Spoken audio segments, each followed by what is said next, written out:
Welcome to Saturday's Warrior, where we talk BYU, Big 12, and plenty of conference realignment.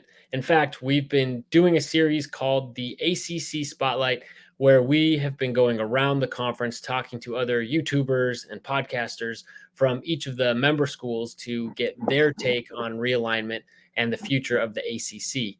If you're interested in realignment, which I assume you are if you're watching this, you'll want to catch those. So please like this video, subscribe to the channel so you can catch the upcoming videos. And don't forget to go back and catch the previous installments as well. But I'm really excited about my guest tonight because it's a little bit different. Whereas my previous guests have provided more anecdotal evidence and subjective analysis, our guest tonight is bringing cold, hard facts. We have the college athletics financial guru of Twitter/X. This title is still being workshopped, Jeff Fuller. Jeff, thank you so much for joining me. Hey, I'll take any titles. Yeah, man. And I love how you introduce it. This one is a little different. That perfectly describes me. I'm definitely a little different. Well, Jeff, before we get started, for anybody who doesn't know you or hasn't followed you on Twitter yet, tell us a little bit about what you do on Twitter and the information that you share. Yeah, great. Thanks, Trevor. It's it's an honor to be here, and thank you for inviting me on the show. I am not officially a data person or a financial person by trade or by background. I'm actually a retinal surgeon, so I take care of people's eyeballs, especially the back of the eyeball, and just try to help people see. I love doing it, and it's been my life and my passion for the past over 2 decades.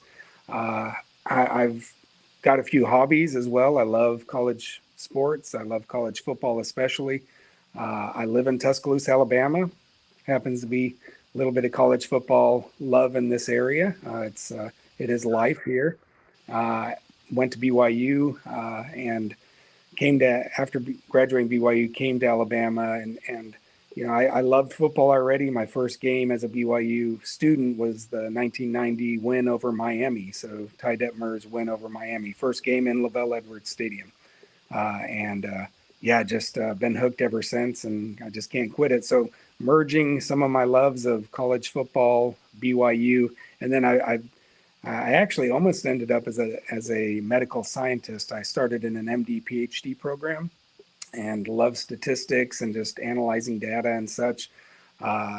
Turns out I didn't love too much the writing of the grants and writing of the papers, and I really love working with my hands, and figured, hey, I'll be a surgeon and just play with data in my spare time. So this hobby of sort of aggregating data, whether it's revenue data, TV data, attendance data, social media data, anything that potentially is related to the value of a brand, of a team, of a fan base.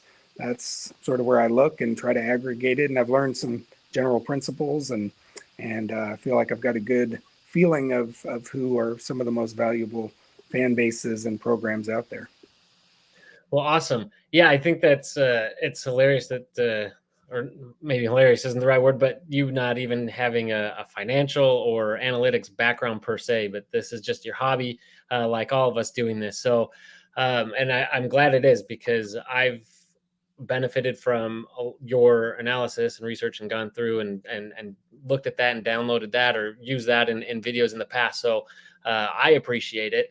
So and now you're big time. I mean, I know they were quoting and discussing your data on 365 Sports. You were on Locked On Big 12. I know you do a lot with the College Football Mafia, friends of the show. So, and I'm sure plenty of other places too. So I really appreciate you making your way here to our show and discussing this, because as I mentioned at the top, we've been going around, we've been getting a lot of very different viewpoints, and a lot of feelings are really involved with this. It's obviously very emotional whenever people, the whole sport is changing, but also when their programs potentially are on the line with so much at stake through realignment.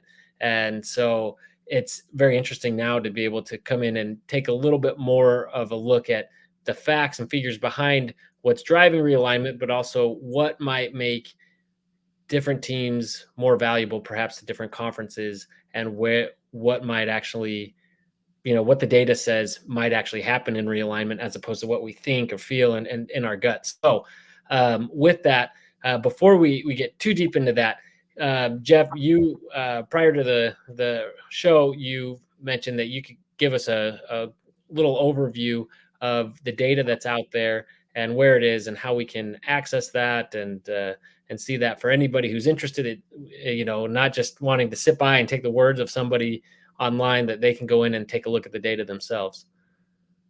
Yeah, absolutely. So one of the best websites to look at revenue data is the Sportico website. There's a few different websites that do it. There's the Knight Commission, there's USA Today, and there's Sportico. Sportico is the college football database, is the one that sort of focuses on and publishes data that has these nice little bar graphs and pie graphs that we'll look at right here. Yeah, I think we pulled up Arizona from last year right here, and just sort of get a look at where the different schools and different programs are getting their revenues and their expenses, and you can sort of toggle over any of these things, like so total operating revenues for Arizona in this year. In football, they said they had about 50 million. You look at their total operating revenue sort of over here by the pie chart, and that was 124 million. So they're bringing in a lot more money than they're just saying is from their football program. About 30, let's see. Yeah, so non-sport specific. So this is one where, they may, some schools may put all their advertising money or their, the money they're making from concessions or the money they're making from t-shirt sales. They may say, well, we got a lot of fans of all our sports. We're just going to say all of our, all of our gear sales, all our revenue from that, we're going to put it in this bucket here of non-sport specific. These other things, other sports, they do football, they do men's basketball, they do women's basketball for all the schools. So those are our first three graphs here. And obviously, we talk about the two main revenue sports. But would you think that Arizona has, their Arizona football makes twice as much revenue as Arizona basketball?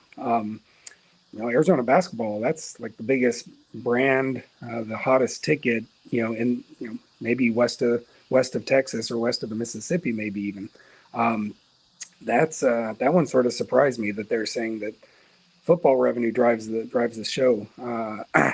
What's interesting though is if you toggle over their football revenue, you can see over half of their football revenue they're saying is coming from their media rights. So that's the Pac-12 media deal, the conference distribution that comes in.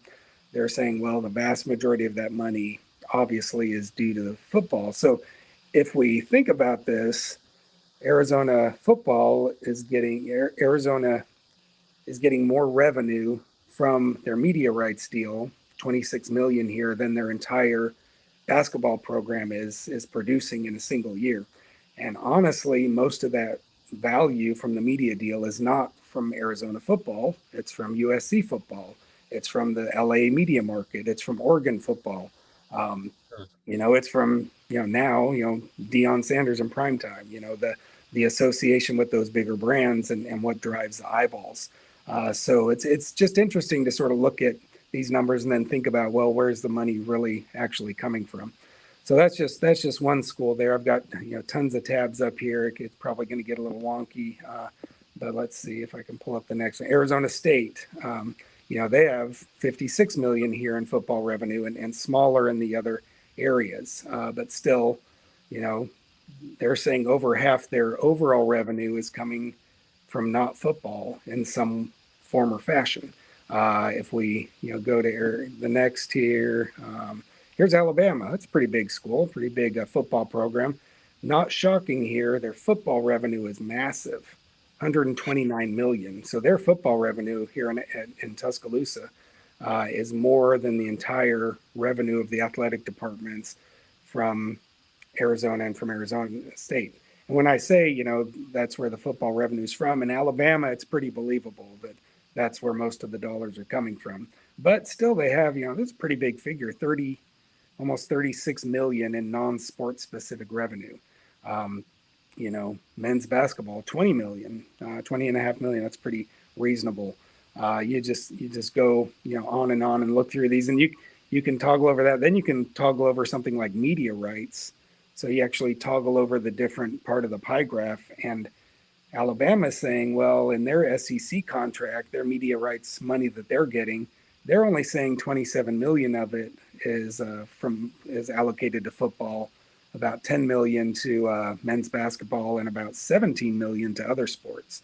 Again, that might be just SEC network stuff that they're just saying, well, these other sports are worth this much because that's where the SEC network money is coming from. I don't know how all these different accountants at all these different schools decide to put how much money in each bucket, but that's part of the point here as well. I think most of the time they just put it where it makes the most sense. I think there are certain times and certain programs where they may want a certain program, a certain sport to look big, to look, they want to just shove the dollars there to make it look like it's a valuable entity. So that's Alabama. If we go here, who's next? Auburn, Alabama. It's pretty similar profile to Alabama, but they had something really interesting. Where was theirs? They had a lot of subsidies. Where was I able to look at that? Direct institutional support right here. This was really interesting. Almost no P5 programs have a lot of direct institutional support to their football program. That's their revenue sport. But Auburn, for some reason this year, had almost $22 million direct institutional support to their football program, which I don't know if that was paying off, getting rid of a previous coach, still paying the buyout on the previous coach, or what exactly that would have been. But again, stop me if I'm losing you, if I'm getting too much in the weeds. But those are some some interesting programs. We'll skip Cincinnati for now. No offense to the Bearcats. Texas, again, that's the biggest football moneymaker in the nation. 182 million in football revenue last year, almost 183 million. But again, 42 million in non-sport specific. And look at what the majority of that pie chart is in donations. So they're saying almost 27 million in donations from non-sport specific revenue. Again, if we hover over donations, still the majority of their donors want their money allocated to football. Imagine that. What's that? Oh, I said, imagine that. Yeah. Yeah, exactly. Yeah. Yeah, exactly. So, some donors like, hey, here you go, athletic department. We trust you to do what's best for the department. But sometimes your donors may say, hey, we want to do it. Now, I think there might be some, capital campaigns that are, focused on a certain sport and may raise it for a certain sport. If we go further here, who's next? Utah. Utah's an interesting one. Hey, here we are on a BYU channel talking about Utah. And I'd love to pull up BYU's numbers here, but again, these are public schools only that respond to these Freedom of Information Act requests and provide all this data to the USA Today, Sportico, and the Knight Commission. But I've looked through a lot of these. Utah is an outlier in how they shove all their money into football somehow. You hover over their donations, it's like 85% of their donations, plus almost 90% of their donations are towards football. And, it is the biggest sport there, no question. But if you look at if you hover over their media rights here, they it's almost all in football. And they say there's almost no media value to their men's basketball program and zero to the other sports. So is that truly how the Pac-12, you can look at different Pac-12 schools and it doesn't show the same thing. So again, for whatever reason, the Utes really want their football program to look like it's, and if you look at this 92 million in football revenue, that's actually bordering on the top 25 in the nation for football revenue. But is it really truly the top 25 revenue producing football program. I honestly, I doubt it. I think of a school like, I think I pulled Clemson up here at some point. Well, here's West Virginia. We'll go back to West Virginia. Yeah, here's Clemson. So Clemson here, their total revenue is almost 200 million. Look at that top line figure, almost 196 million. But they're saying only 76 million is coming from, from football. I don't know if I believe that. I think the majority of the money at Clemson, you think of Clemson, you think of, big time college football, you think of national champions, you think of Dabo Sweeney. Um, you know, I really think they're making, relatively more money out of football. And it may be this thing about, their donations. Look at their donations there. They have almost 85 million in donations, but they are able to get their donors to just donate apparently and not specify it's going to go to football, or they just list it in this bucket and don't count it towards football, where they could say, well, majority of this money was really earned by the football program, by the great brand. So, right. Hey, we let's put 50 million towards football instead of 5 million like they have here.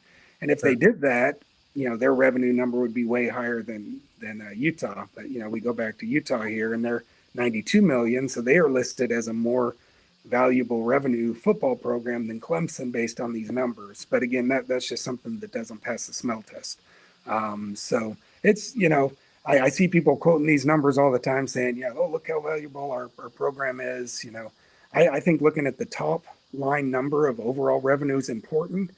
If you subtract away the subsidies, the things like student fees, the direct institutional support, the subsidies that are supporting programs, that's sort of how business is done in the G5 programs in general, but even especially the four corner schools and the Pac-12 in general, minus Oregon and Washington, minus Oregon actually, have a history of just, putting a lot of money towards their athletic departments that wasn't true revenue. It's a subsidy. They're charging every single student as part of their tuition a fee that goes towards the athletic department, or their institution or their government is sending them some money. So I'll sort of break there and sort of let you direct me on where you want to go from there. No, that's really interesting. So yeah, it goes to show that there's a lot more that you can't just take these numbers at face value, because it sounds like, one, there's different sources of revenue, but also more importantly, that each school and their financial departments are allocating or putting this money in different buckets, and they're interpreting that differently. So when we look across the board, it's not necessarily apples to apples. It's really based on the interpretation or the organization, however, of each program. So that's good to know. So what are there any other key insights that people can pull when looking at this and they're playing around with this data, or really how should they go in? Like what would be the question they should be asking as they go in and look at this?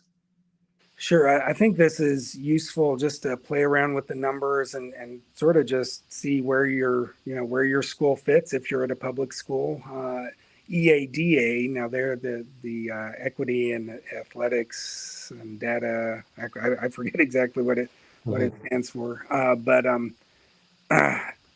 they're now private schools report to that. So it's really messy numbers though. They don't make it like Sportico here, where you can look at these nice pie graphs and just sort through it. You have to download like Excel files. You can find some top line figures on individual schools, but it's hard to just sort of compare school to school. But I've aggregated some of that, and others have as well, to look at those numbers. So that's a good resource. Just jumping back to West Virginia here, they're a very interesting school in that they put very little of their total revenue into football. They're over close to 106 million, but they say only 144 million is in football dollars. That's far less than less than half of what Utah has there. So I don't think it's just something different schools do it differently, and I think maybe I'm belaboring that point, but it's just fun to go in and look at these. But really, I think the overall revenue and the overall pie chart of where the money's coming from here is important, not the individual sports, because I think that's just not as true to follow. Yeah, so in realignment, everyone says, it's all driven by football. And it looks like just through the schools we've looked at so far, in that intuitively makes sense, but it looks like the data pretty well supports that. I mean, the basketball and other revenue is gone up and down a little bit in terms of percentage. But generally speaking, the football is way larger than the others. Is that something you've consistently seen, or is there anything that shows that basketball might have more value than people are giving it credit?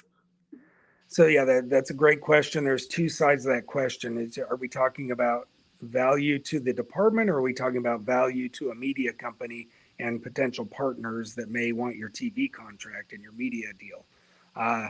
For the media deal, yeah, football definitely drives the bus. It's, I've heard at least 75, other people say 80 to 85% of the media value in all of these, these massive media deals that conferences sign with, with the major networks. That the Yeah, football is, around 80% of that value. That men's basketball is probably 10 to 15%, and that all the other sports combined are, 5%, maybe 10%. Now there are outliers there, and we can get into those later. But so that's the value to the media companies, to ESPNs, to your Fox, etc. Now, value to, to a school, yeah, they want media money, but they also want to sell tickets.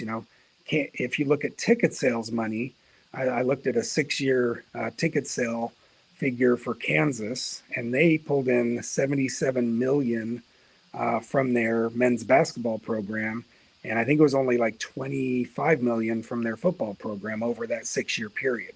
So if you're going to ask a Kansas person and their athletic department, their value there on campus and bringing the athletic dollars is obviously from their basketball program.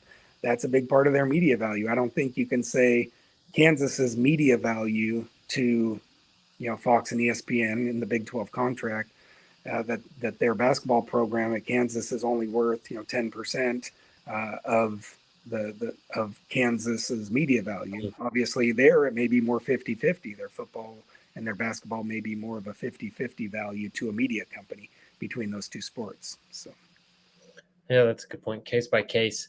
Okay, so when taking all of this data then and the data available to us out there, in terms of looking at realignment and how things are going to shake out, obviously the big one right now that everyone's waiting for the next shoe to drop is the ACC and what could happen there if potentially, if and when schools are able to leave and go elsewhere. So what does the data show that as far as what I guess where those schools would be a good fit, which conferences would want those schools, and what realistically could be their expectations in terms of the value that they bring?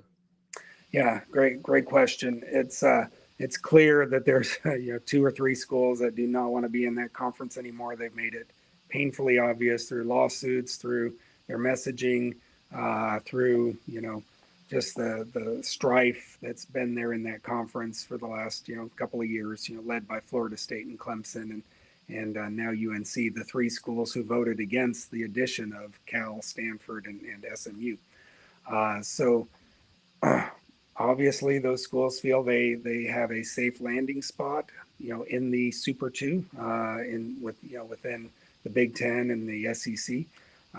We'll see if that's truly the case. I think it would be. I'm not 100% sure that those schools would be hugely additive to the average value, but I don't think they'd be a big drag on the average media value of all those conferences, of those 2 conferences. But yeah, though, taking those 3 out of the picture, saying they're going to go to a home in the SEC or the Big Ten, where do the other schools end up? Miami, big brand, big city, research, institution, a strong academic institution that's AAU. There's been rumors that they might go along with Florida State up to the Big Ten. Um, After that, though, it gets interesting. Though you have some really strong basketball brands like Duke. Um, you have some great overall athletic programs like like North Carolina State. There are some rumors that they may end up going by law with UNC wherever they go, that they're sort of tied with them like a piggyback. Um, so I think, if you're just thinking me, just asking me who fits where, what makes the most sense, a lot of ACC fans don't want to hear this, Pitt, Pitt, uh, Virginia Tech, uh, NC State, and Louisville. Those four they just seem like they fit in the Big 12 to me. They're not the brands that or the fan bases that can sort of stand there and say we deserve, we're SEC worthy, we're Big Ten worthy. They just don't drive the media value in the current environment to say that. Might they get taken along? NC State particularly, maybe, but they just seem like they fit in the Big 12. There would be some regional rivalries there with West Virginia and Cincinnati, and just some stuff that makes sense going back to the old Big East days. But I'd love to see those schools enter, and they just seem like they'd make sense. But you talk to most of those fan bases, it's sort of like talking to Arizona State and even some Colorado and Utah and Arizona fans, the Four Corner schools, saying, "Oh, the Pac-12 explodes." Oregon, Washington makes sense. The Big Ten and the Four Corners make sense. The Big 12, those fan bases just hated the idea of being relegated to the Big 12. Whether it's by going to the cow towns instead of their sexy destinations on the coasts, or whether it's just the academic elitism that sort of bled down from Stanford and Cal's and UCLA's into the Four Corner schools, which honestly aren't super elite academically. There's some great research institutions, but they're not like elite academic Ivy League type schools. But you'll hear that if you talk to people on Twitter or talk to fans. A lot of Pitt fans, a lot of those fan bases, if Pitt especially, they stand out. They do not want to join the Big 12. They view it as a big step down. I've seen that too. The things they say in the comments remind me a lot of Utah prior to joining the Big 12. It's very reminiscent of that. So prior to joining the Big 12, have you been reading Utah's comments since joining the Big 12? It's both. Well, yeah, it probably hasn't stopped. So yeah, Utah. Every Big 12 school's new favorite school to hate. So, but we'll make things interesting this next year.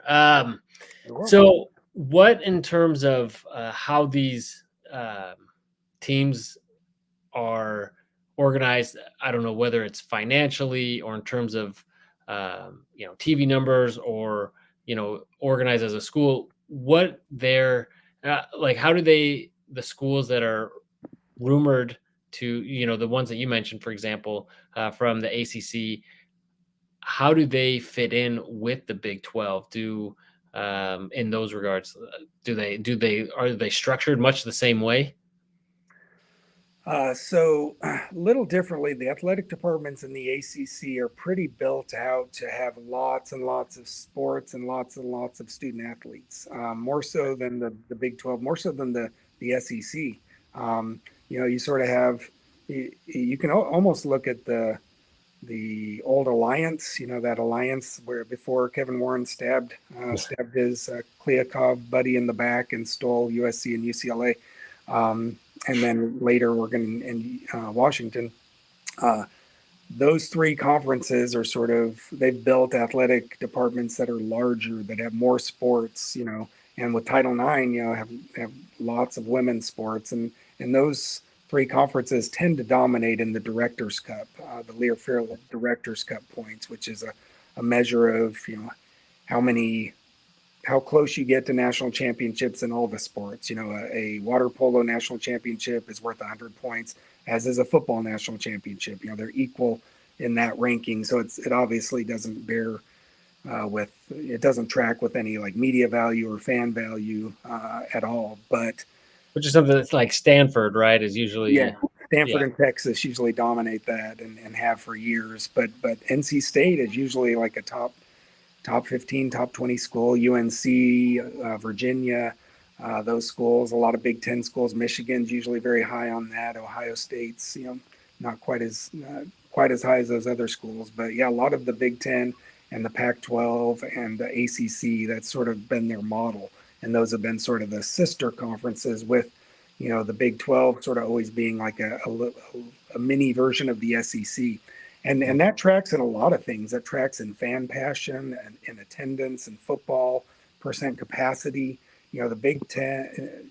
The Big Ten is not as good as the SEC or even the Big 12 in football attendance capacity, and you know, definitely not as good as the SEC in total football and all sports attendance. So yeah, SEC fans are built a little different, and Big 12 isn't that far from it. In fact, in the sense that, you know, love to show up, love to support their teams more than at a higher rate than any other conference in the land. That's interesting, and that kind of tracks with. It's funny that that supports that because that's kind of tracks with the. I think the. I don't want to speak for everyone, but uh, the I don't know the stereotype I think of these conferences. How do and I wasn't planning on asking this, but as you're talking, it made me think. How do the other sports align from a lot of these ACC schools with the other conferences? I'm guessing, you know, like I think they have.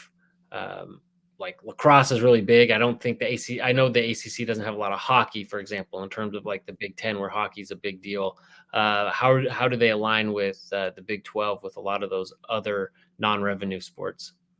Yeah, so yeah, lacrosse is huge in the ACC. It's definitely the top conference in the nation for that. But and you rightfully pointed out, you know, the Big Ten and hockey. You talk baseball, SEC is king, but you know, there's a lot of any Southern Conference. You know, Southern Miss, you know, lowly Southern Miss. I think they're in Conference USA now. They are like a top 10, top 15 attendance in college baseball. So some of these things are just regional, and you know, they just have fans that love the sport, and kids and families in the area just love to go watch the next level up and support their team. Um, but yeah, it would be interesting. Yeah, where does NC State lacrosse? Where do they go when they, you know, if they join the Big 12? Would they rather stay in a different lacrosse league and network? Would that be allowed by the Big 12? It'll be interesting to see because I don't think I think there's only like 3 or 4 programs in the Big 12 right now that have men's lacrosse. I don't even know about women's lacrosse, honestly. Um, so yeah, where would these sports find a home? You know, would it be a regional conference that exists just for that sport? You know, that's done for gymnastics and wrestling and some other things in different parts of the nation. So it'll be interesting to see where all the chips fall with that. But I don't claim to be an expert on what each school has, each program, and how that would all line up.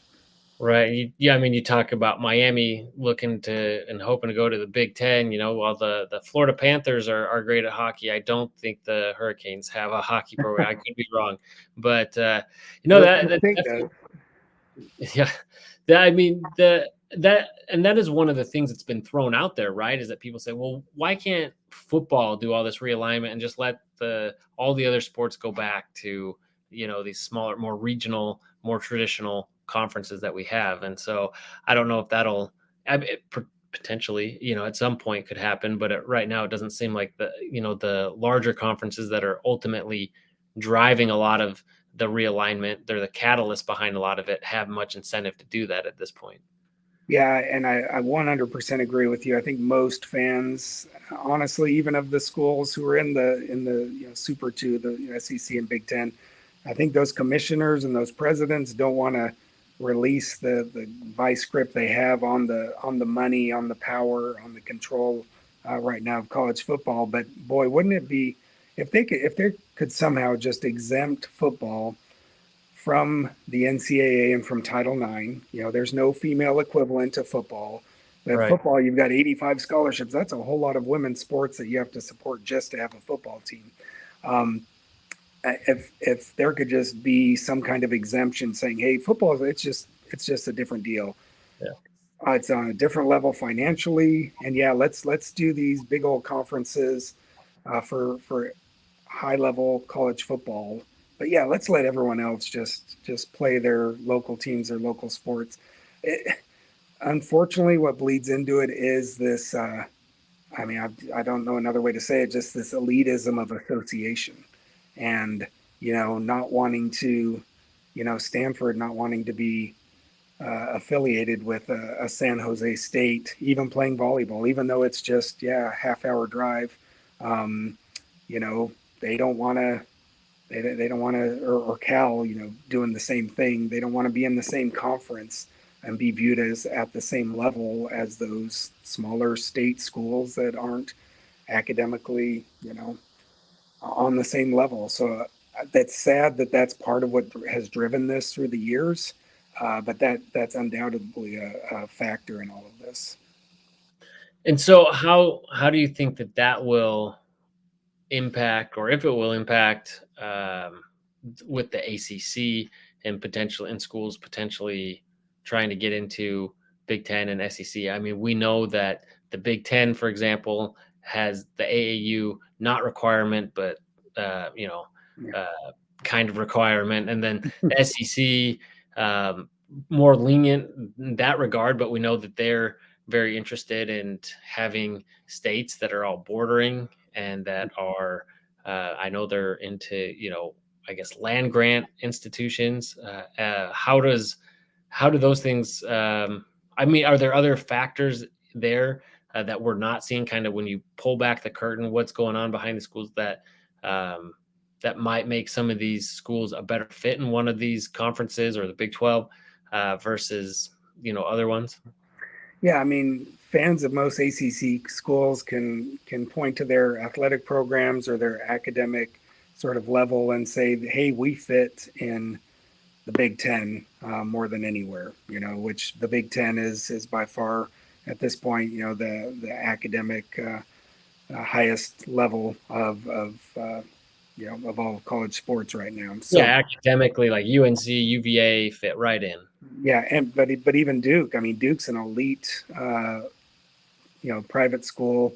Their medical research, they've got a massive medical program, and that's something that the Big Ten is like. So Duke can say, hey, we've got the top basketball brand in the nation. We play the other sports.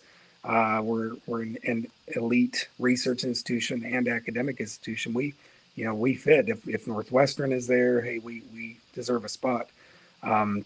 But yeah, that just doesn't match with the reality of the value of football and how dilutive they would be to a media contract. They're Fox and it's Fox and NBC and CBS. Those are the three big entities on the Big Ten's media contract right now. Yeah, they're paying out what is it, close to 80 million a year over the next 6 or 8 years, whatever it is. Duke football, Duke, all of their sports is not going to be additive or even, it's going to be majorly dilutive to the media value of the Big Ten's contract if they bring them in. So that's the rub. That's where, you know, yes, you fit, you check a lot of the boxes, but the one that really matters to the ones who are paying the bills, if it were just up to university presidents, yeah, maybe you'd get in, but the people who pay the bills, they're not going to sign off on that. So, how do you think someone like Duke would fit in with the Big 12, as you mentioned, the basketball? Imagine that because they're private, so their numbers aren't here on Sportico, but I imagine that they look kind of like Kansas, where maybe in reality, their value is probably between the football and basketball. The gap there is probably smaller than at other schools. And so they, for the conference that's really trying to hang its hat on being the best basketball conference out there, Duke, in some ways could fit that. But others are saying, maybe that value still isn't there. Would they be a better fit for the Big 12?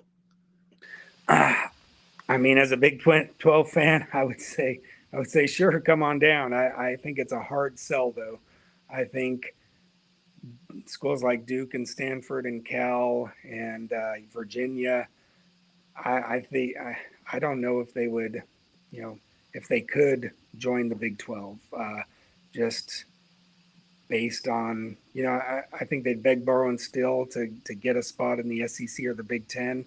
Short of that, they may go off and do their own thing rather than, joining the Big 12. I hate to say that.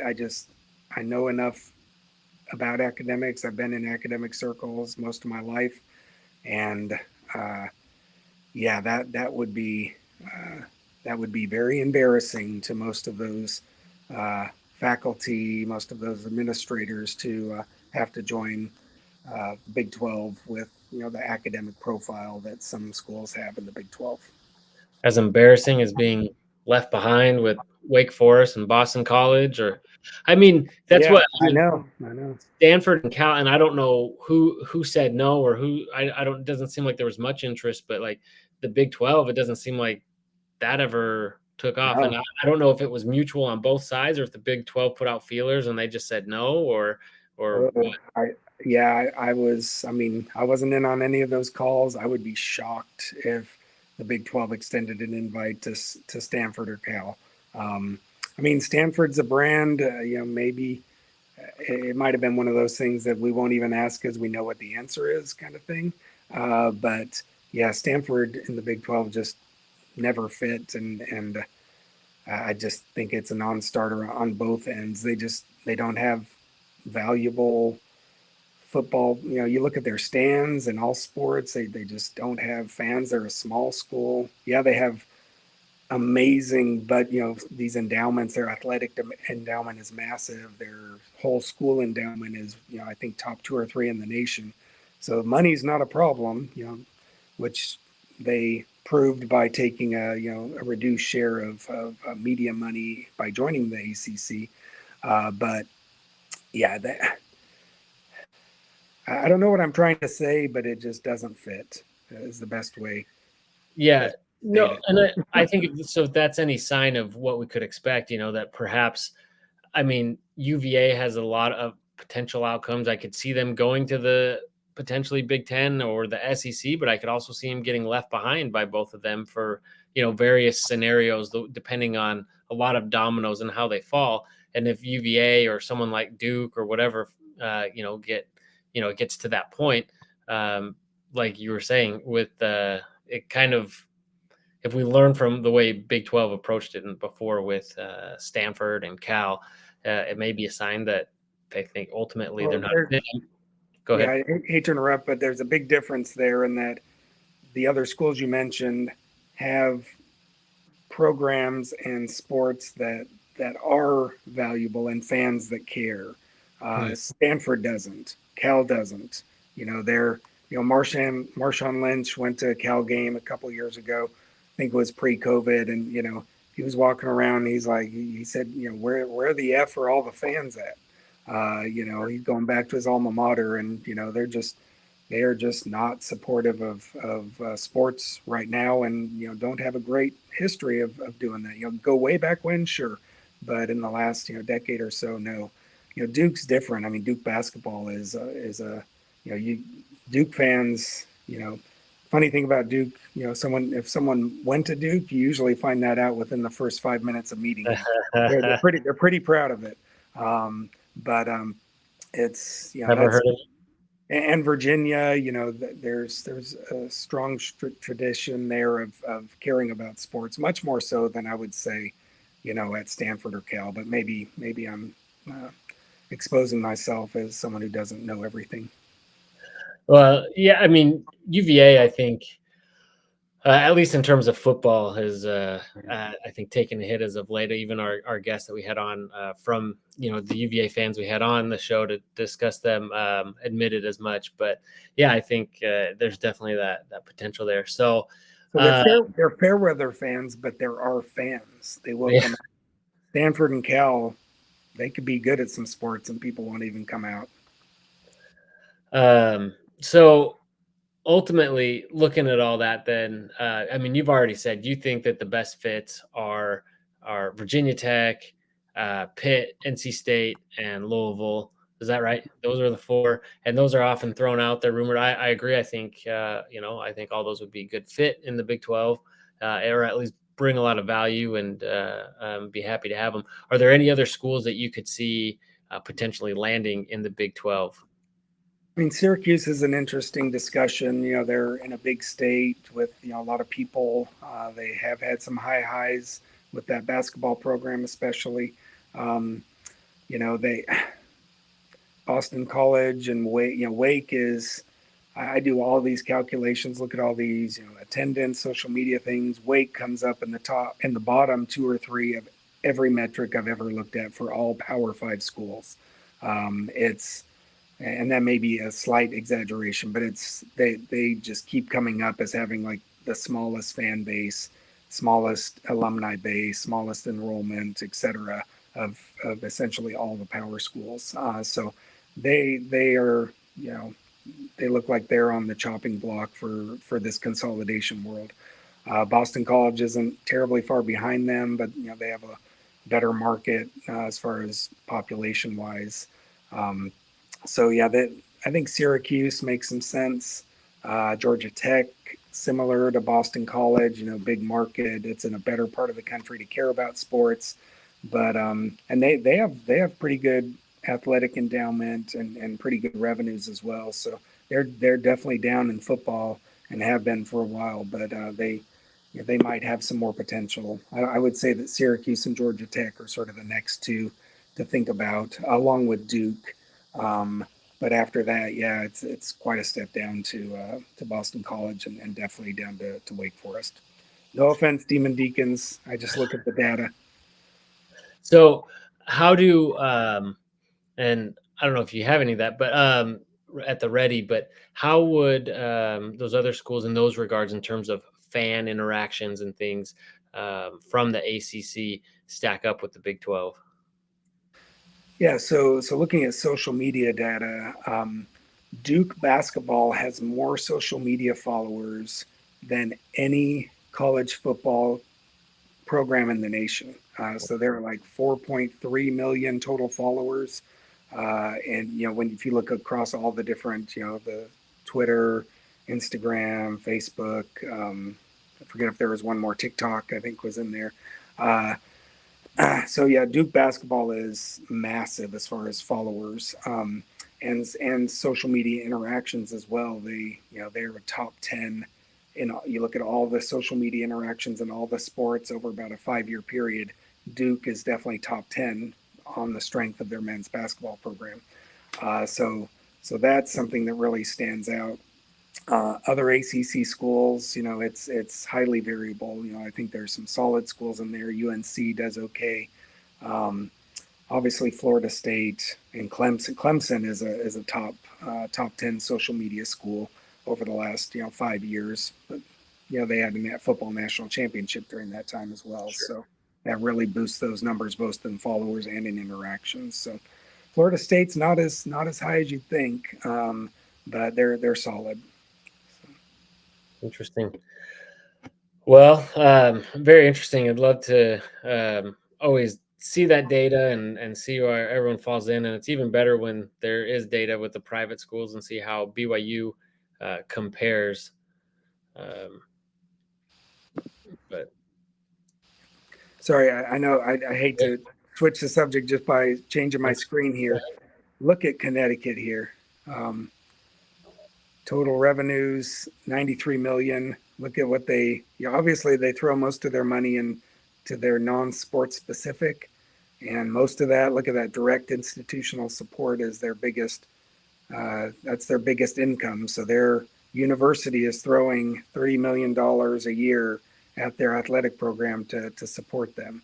And that just goes on and on. But their football program is essentially worthless.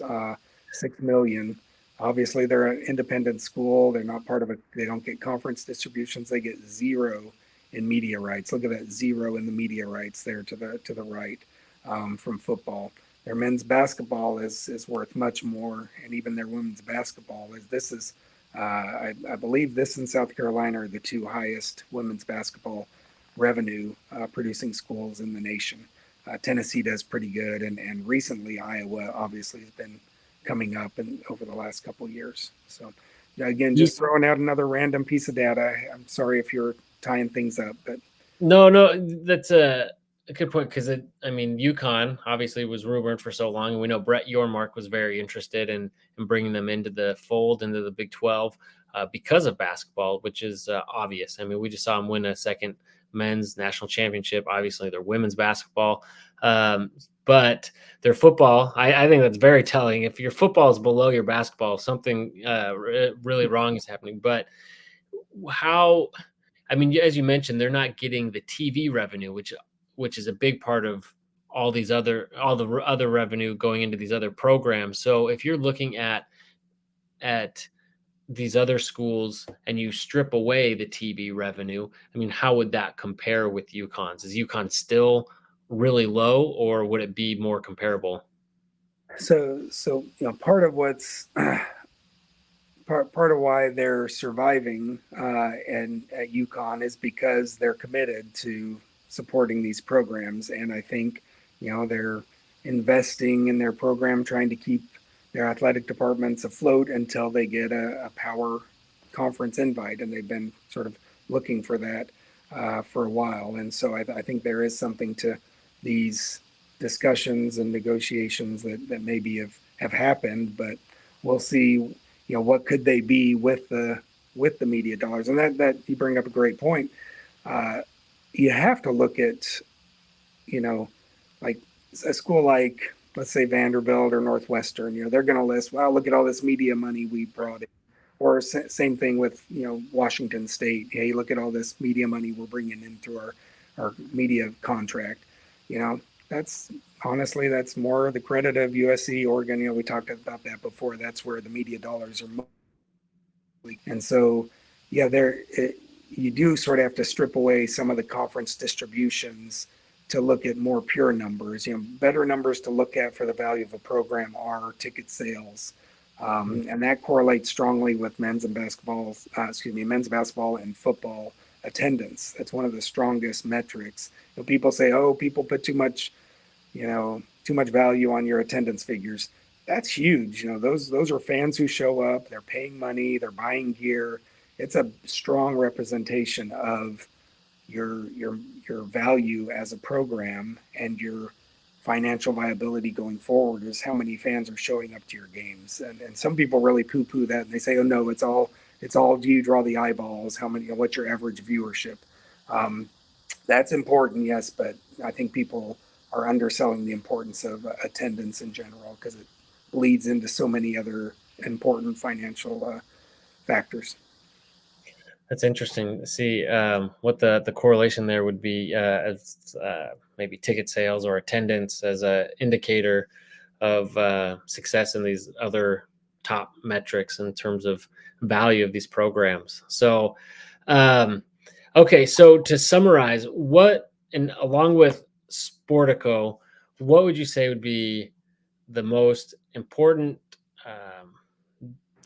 I guess, data points or sources of data that we're looking at when trying to evaluate schools in terms of the value that they bring to conferences through realignment, but also in terms of fit of these schools and where they would be, a best fit with some of these other conferences?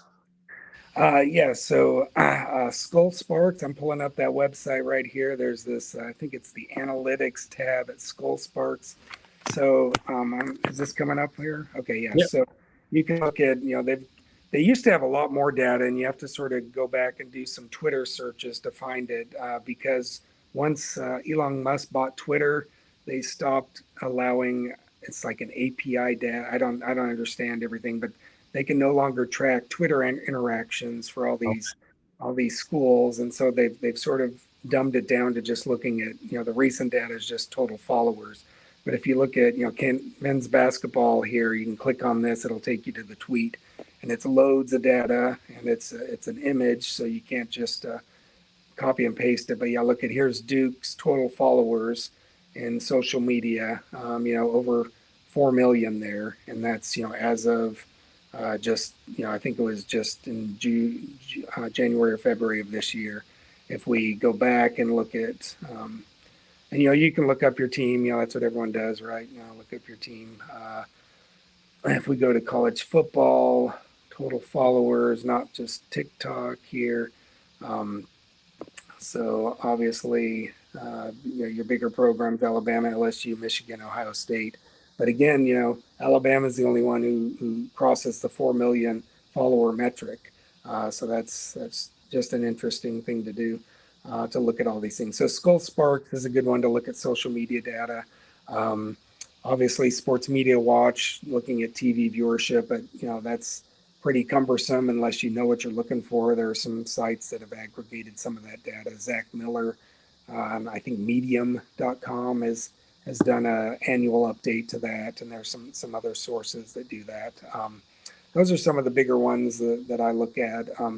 D1ticker.com has a lot of attendance data. They've got a nice 5-year tracking of college football attendance, the stadium capacity and the percent capacity. So that's another good one. So. Okay. All right.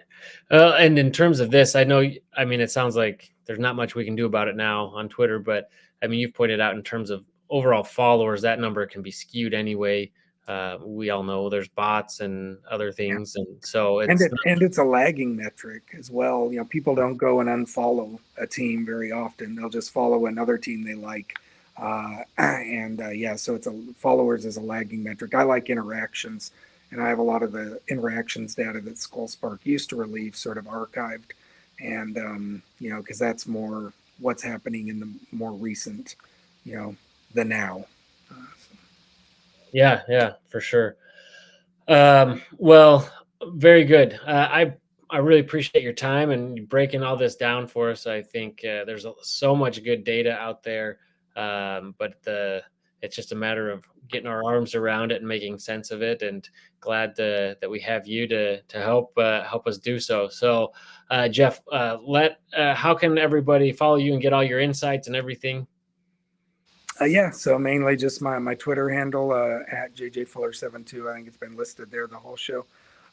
So that's, I tweet out something every, some new data, usually every week or so, sometimes day after day if I'm on a time when I can't sleep and just staying up all night and just aggregating data. That's how you do it. Okay. Yeah. There's sometimes I just don't require a lot of sleep, so I'll just keep myself busy doing that. I do some writing and go on ESPN 960, a show based out of Utah Valley there in Provo and Orem area. I'll write some articles for them, and I'm talking about a few more ventures possibly in the future. But I've got a total avid fan calculation that I've been working on, and I've released some sort of preliminary data on that, which has caused a little Twitter controversy with a few fan bases. But yep, we'll just keep pushing it out, and I appreciate the platform here to share this data. Again, I love talking college football, and I find it very interesting. And I know if you're watching this YouTube and you've made it this far, you probably do as well. All right. Well, thank you so much, Jeff Fuller, the man whose Twitter followers rival only that of Alabama. And all right. Well, we'll certainly have to have you on again, talk some more college football and data, especially Big 12 as perhaps as the season comes up. But thanks so much. And if you haven't already, please do like the channel and subscribe, and make sure to go follow Jeff on Twitter/X. And as always, go Cougs. Go Cougs.